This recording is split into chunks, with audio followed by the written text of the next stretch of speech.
Today, I'm starting a new series on how to use Gunpla tools. Let's get started. Before we get started, guys, if you want to learn how you can use plastic model kits and Gunpla kits to benefit your mental health, or you would like to just watch some therapeutic build videos and some challenges, go ahead and hit that subscribe button, hit the bell notification to let you guys know anytime I come out with something new. This is the first video in a series that I'm going to call Gunpla tool tutorials. What I'm going to be teaching you guys is how you can benefit your mental health by using Gunpla model kits, but I'm going to show you how to build these model kits before we get into the mental health side, starting with using nippers. Nippers are the tools that you can completely build model kits without needing anything else and still make them look good. I'm going to show you 3 different ways that you can use nippers to build your Gunpla model kits, starting with the single cut. Alright, so first up we have is the single cut method. As the name implies, you're just taking your nippers. This is an entry grade nipper that I've been having or had for quite a while now. And all you're doing is you're just using a single cut for each of the parts where it connects to the runners here to cut them off the plastic. So I'll demonstrate just like that. Just like that. Oops. And just like that there. So as you can see, all you're doing is just putting the back end of your nippers here up against the piece and cutting it off.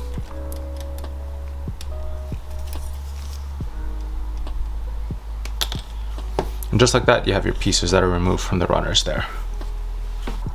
Once the pieces are off, you can go ahead and just attach them to your model kit as such. You can completely build a model kit in this manner where you just use one cut to get the pieces off the runners and attach them like such. There you guys go, the single cut method for when you want to build Gunpla.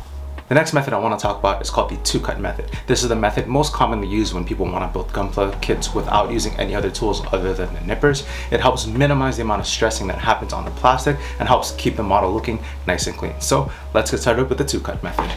Alright, so moving on to the 2-cut method. Basically what it is you are using 2 cuts to get your pieces off the runners. And what you do is as far away from the piece as you can, cut like that.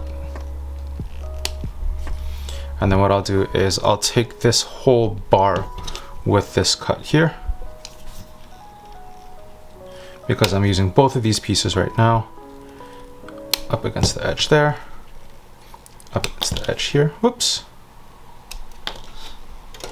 And then what you'll see is most of the times it's gonna avoid breaking off like what it did over here, but you're gonna see that it has these sections that it's still connected. Then what you do is you come in with your side cutters or your nippers just like that and basically cut as close to the plastic as possible. Doing the 2-cut method allows you better control of the piece, giving you the ability to manipulate it however you want, get into a position that's comfortable for cutting, and ultimately removing nubs as cleanly as possible. So for this one's almost ready to fall off. So I'm gonna start with that one. Just like that. Then onto this one here. And lastly onto this one, just like that. If you'd like to, you can clean it up a little bit more. Just coming up against the piece just like that. Coming up, cutting off the piece just like that. Run your finger along it to see if it's nice and flush, and just like that.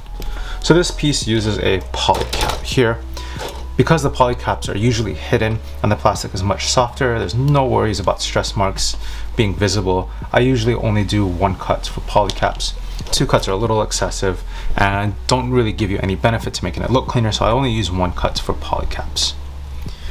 Once you're done cutting your piece out, go ahead and snap them together. And there you have it. 1 piece put together with the 2-cut method. Quick question that I got regarding the 2-cut method, and so somebody asked me is, does it matter which way you cut the piece here? So as you can see, now that I have it off the runner like this, I can come at it at this angle, but I can also come at it from this angle like this. And somebody asked, does it matter which way you cut the pieces from? Answer is no, it doesn't really matter. Some people say you have to cut it front to back like this for whatever reason. Some people say cut side to side.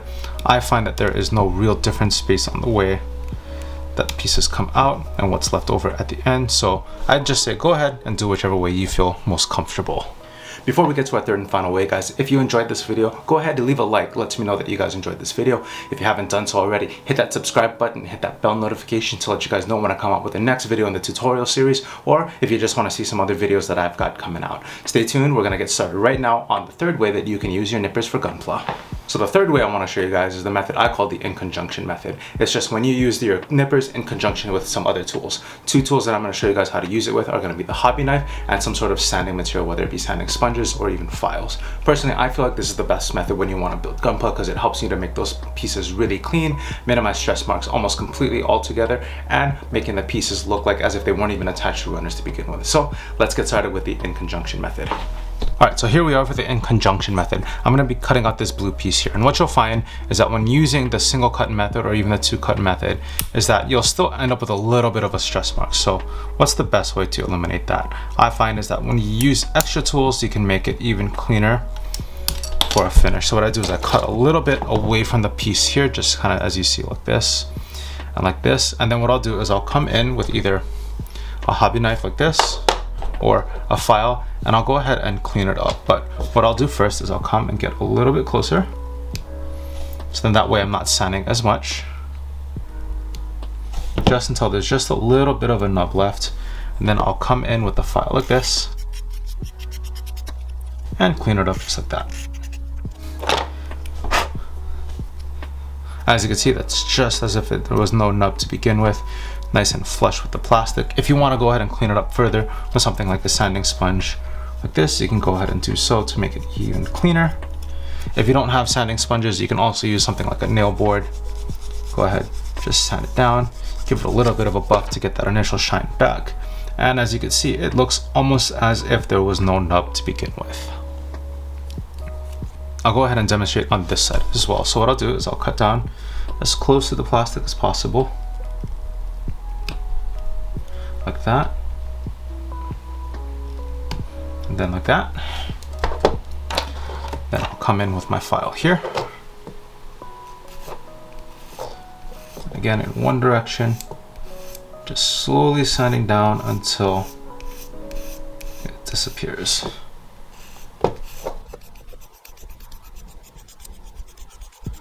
And to avoid scratching the plastic, that's why you want to go in one direction here.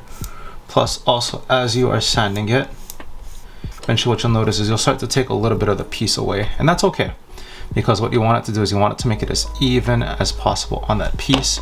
So once I'm done sanding it down like that, usually I'll come back in with a sanding sponge like this to just kind of clean it up just a little bit more, as such.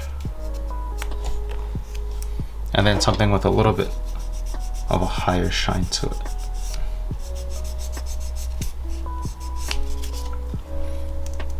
A little bit of a wipe down, and there, as you can see,